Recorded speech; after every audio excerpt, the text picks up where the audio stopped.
Hola. La desigualdad es uno de los mayores problemas de nuestros tiempos y de hecho el coronavirus en Ecuador reveló que es un problema aún más crítico del que podríamos pensar. El Ecuador ha sido un estado con un centralismo muy fuerte. En este texto, el autor habla de 4 elementos que de una u otra manera han nivelado la situación en la sociedad. Uno de ellos es pandemia.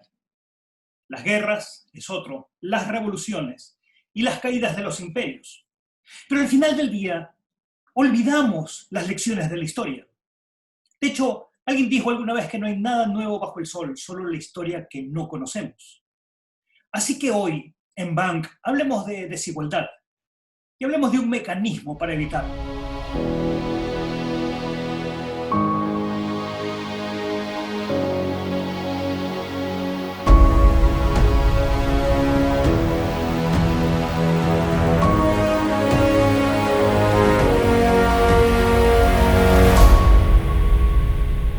Hemos escuchado la frase que una persona puede disparar un cambio. De acuerdo. Pero para lograr un verdadero cambio en una sociedad, la clave está en muchos individuos actuando colectiva y simultáneamente. ¿Estamos preparados en Ecuador? Desde el punto de vista de la descentralización, que es transferir competencias, lo que realmente se busca en un Estado es acercar a la periferia al centro. Porque finalmente, implantar un modelo de autonomía o de federalismo, o usemos el nombre que ustedes consideren, es un problema de colaboración. Entonces, ¿cuál es el miedo a poder transformarnos en un Estado federal? Las cosas no pueden quedarse como van hasta ahora.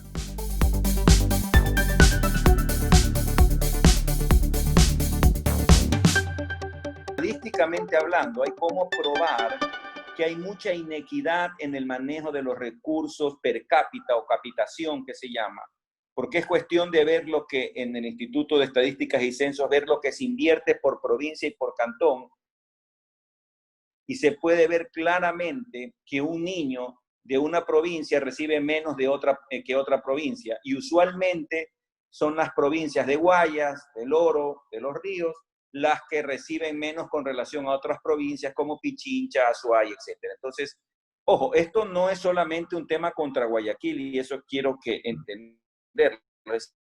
La inequidad se da en las 24 provincias del país. O sea, ninguna cifra cuadra. Es decir, cuando debería ser bastante homogéneo. El nivel de vida, por ejemplo, dice Juan José Illingworth, en cantones es 74, en otros 70, 71. Es decir, claramente la distribución de camas hospitalarias, etcétera. Y pienso que eso son documentos, estadísticas muy valiosas para hacernos dar cuenta que algo se está haciendo mal en el Ecuador y que hay que corregirlo, y que hay que corregirlo inmediatamente. No solamente nuestras autoridades seccionales como prefectos, alcaldes, concejales, consejeros, etcétera, diputados, asambleístas, sí, señores asambleístas, nos están dando menos que nos corresponde, y es problema de ustedes emparejar la vaina. Es decir, los ciudadanos lo que tenemos que hacer es poner nuestra voz de protesta para que los canales regulares se encarguen de ir normalizando esta situación, para que si en el futuro, Dios no quiera, tenemos otro problema similar al COVID, ya pues no tengamos 10.000 muertos en la provincia de Guayas porque los recursos no alcanzaron. Porque la realidad es que Guayas se saturó. En Guayaquil no había camas, Andrés, y todos los que vivimos en Guayaquil fuimos conscientes de la realidad de gente que buscaba dónde hospitalizarse y no había. Mientras que en Quito, en la provincia de Pichincha, los militares habían puesto carpas por si acaso se sature. Perdónenme, y acá saturados y allá por si acaso. No, esa realidad no es compatible con el equilibrio, digamos. Pero las opciones de solución serían de carácter político, y la política y la ciencia han estado más reñidas que la religión y la ciencia, al parecer. Al político tradicional le ha asustado asumir una bandera de descentralización, y peor, la federalista.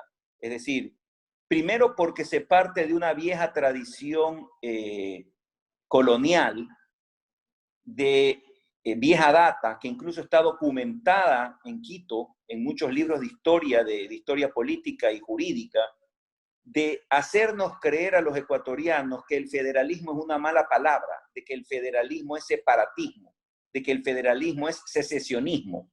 Entonces, esa vieja tradición colonial ha trascendido 300 años en la historia del Ecuador y nos han hecho creer que cualquier persona que busque un sistema de gobierno federal, que no es otra cosa que el reparto horizontal de todas las funciones del gobierno, que es la ejecutiva, la judicial, la legislativa y el poder constituyente, es una muestra de secesión y de división. Yo pregunto, ¿Canadá es un país secesionado? ¿Estados Unidos es un país secesionista? ¿Alemania es un país que por tener cada laén de su propia constitución, o Estados Unidos? Al revés.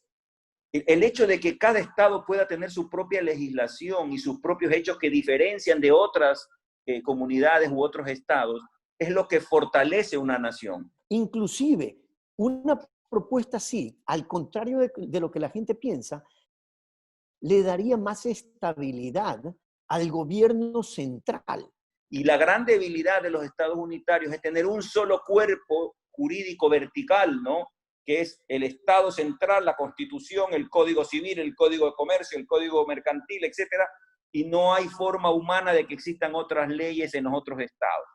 Eso pienso yo que es lo que ha servido para sostener este discurso de que el federalismo es separatismo, que es divisionismo, y pienso que detrás de eso hay mala fe, pero además ignorancia, porque claramente los libros de derecho político y constitucional dividen a los estados en unitarios y federales. Por lo tanto, son sistemas de gobierno diferentes y que simple y llanamente sirven para conducir de maneras distintas a los países, pero bajo ningún concepto un país que se cambie de unitario a federal está buscando separarse del Estado. Es un absurdo. Dos cosas. Un tema es el centralismo y otra cosa es la capitalidad. Nadie discute el hecho de la capitalidad de Quito. Quito es la capital del Ecuador. Y seguramente probablemente Quito también sufra del centralismo. No me extrañaría que en ciertos rubros la provincia de Pichincha tenga en algunos casos malos repartos de parte del propio gobierno, porque hay que separar, y en eso es importante, hay que separar al gobierno central de la prefectura de Pichincha o de la alcaldía de Quito. No son lo mismo. Claro, están en la capital, pero eventualmente son parte de un reparto que también les va a llegar tarde, mal o nunca.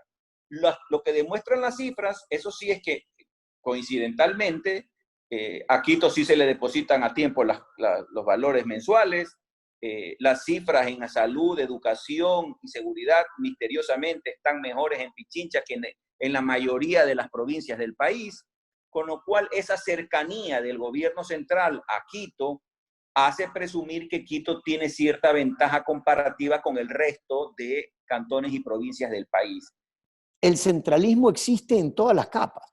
Por eso, si no haces una descentralización completa en el cual llegues a un municipio descentralizado y sus representantes en el Consejo Municipal siendo elegidos por un distrito electoral, queda en letra muerta. Y más de lo mismo está probado que no funciona. Una cosa más, mira tú, Estonia, es un país chiquito de secesión de la Unión Soviética, de la Unión República Soviética Socialista. Hoy Estonia se maneja, todo el gobierno central es online, el presupuesto para la administración pública es ridículo versus el PIB, casi no chiquito, pero porque todo está en línea.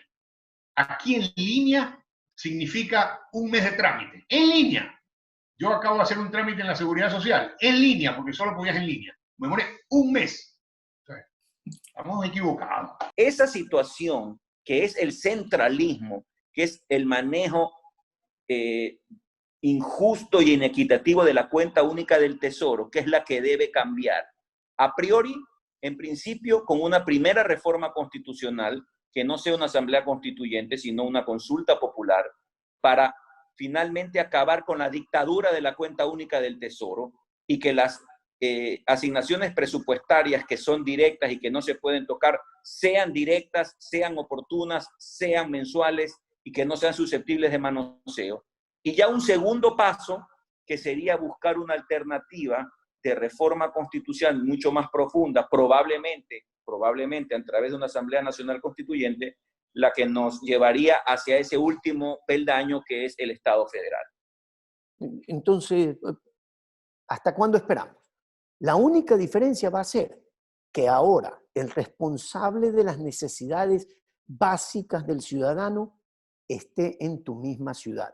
Y más allá, no necesitas ir a la calle Malecón a reclamarle al alcalde. Tienes que ir a tu barrio a reclamarle al concejal al que tú elegiste y preguntarle por qué no representa los intereses de tu barrio. Refundar nuevamente la República. La Constitución, en eso creo que con mucho acierto, le dice, usted haga la pregunta a la Corte y la Corte le va a decir a usted si es enmienda, si es reforma o si es Asamblea Nacional Constituyente.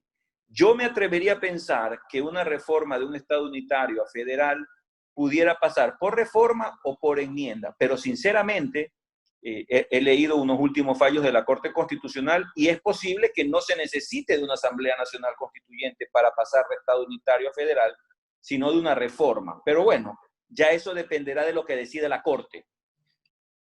Juego de palabras, tal vez, Andrés, porque si bien es un país unitario, un único país, y podría decir único en lugar de unitario, sí reconoce, por ejemplo, nacionalidades como las nacionalidades de la Amazonía o de la Sierra Central.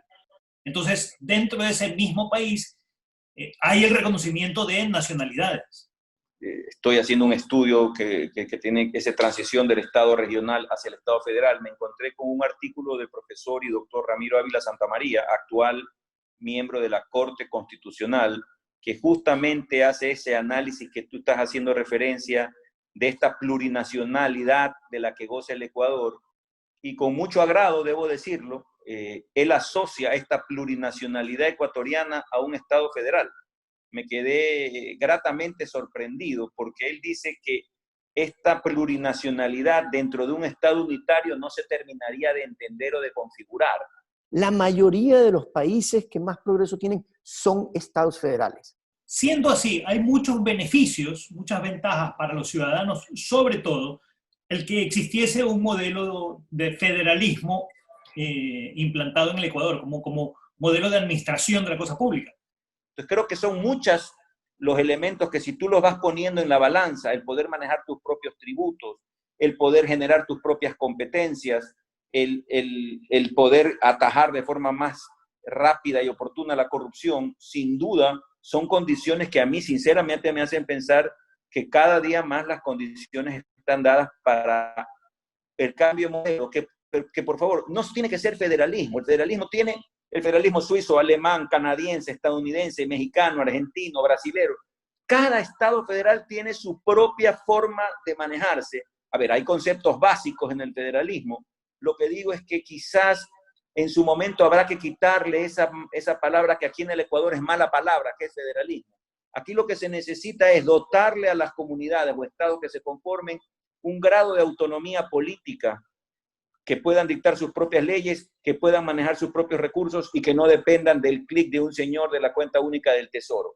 Si eso ocurre, ¿cómo lo quieras llamar, tocayo? Realmente a mí me tiene sin cuidado. Si le quieres decir federalismo a la ecuatoriana, está bien. Si le quieres decir autonomía política, está bien. Si le quieres llamar descentralización profunda, me da igual. Es decir, no nos desviemos de la palabra. Entremos en los conceptos, que son los importantes y los que ayudan a resolver la vida de las personas y de las comunidades, que creo que es lo que nos interesa a quienes estamos en la academia y quienes a través del derecho buscamos un cambio sustancial en la situación jurídico-política del país. Clarísimo. Ese es el futuro. La semana pasada presentamos Pandemials, una guía de 7 insights para que las marcas sobrevivan en los mercados post-pandemials. De hecho, pueden ver todo el texto, pueden descargarlo, comentarlo. Es gratuito aquí, en esta dirección, somospandemials.com.